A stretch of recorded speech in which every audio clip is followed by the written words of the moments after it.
ছেলে না, এবার মাই যাচ্ছে ছেলের কাছে।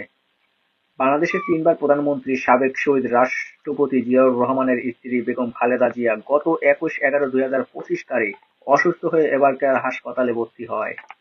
একমাত্র সন্তান তারেক রহমান থাকেন লন্ডনে। তারেক রহমানের দেশে আসার কথা থাকলেও শেষ পর্যন্ত হচ্ছে না আসা। এদিকে বেগম খালেদা জিয়ার শারীরিক অবস্থা দিন দিন খারাপের দিকে যাচ্ছে।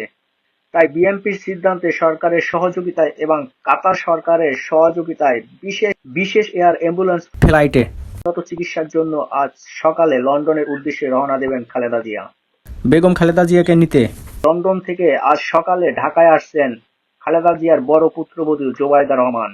দেশ ছাড়ার আগে শাশুড়ির জন্য দেশবাসীর কাছে, জনগণের কাছে, দল মত নির্বিশেষে সবার কাছে দোয়া চেয়েছেন জোবায়দা রহমান।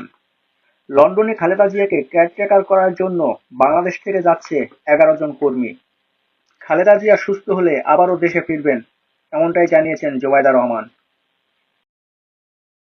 দর্শক, এই ছিল আজকে আমার ভিডিওতে। আমার ভিডিও যদি ভালো লাগে অবশ্যই আমার ভিডিও লাইক কমেন্ট শেয়ার করে আমার সাথে থাকবেন। ধন্যবাদ সবাইকে, দেখা হবে পরবর্তী কোনো ভিডিওতে। আল্লাহ হাফেজ, সালাম আলাইকুম।